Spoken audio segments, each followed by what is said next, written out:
There's one final thing you can do when you're customizing WordPress. We've already gone through themes and how to add themes or modify your theme, how to add plugins. The last thing you might want to do, and this is an advanced topic that we're not going to go into in depth, but you can modify your themes and your plugins, and you do that like this.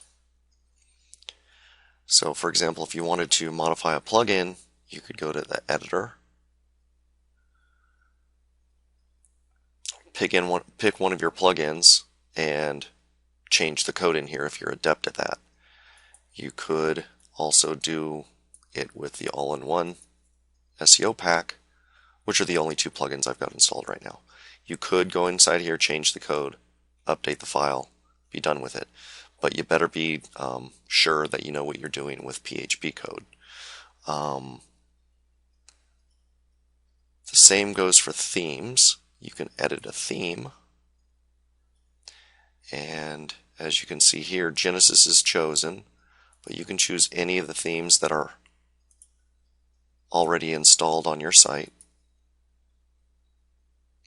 And you could choose, say for example, the footer. If you wanted to change the footer, you could do that by clicking on footer, finding the appropriate line of code that you want to change. It could be something as simple as, the copyright or whatnot. You would find that, change it, update it, and you're done.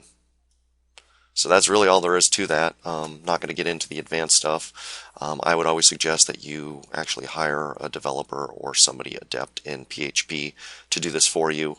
Also note that if you ever change your themes or your plugins or update them, odds are those files, all those changes you've made in those files will be overwritten, so you'll have to do it again. So always keep good track of what you've done.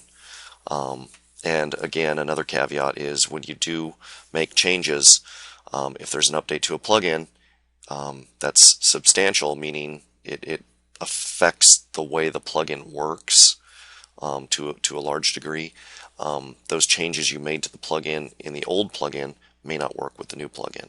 So just a word of caution. Anyway, that's it for this. Talk to you next time.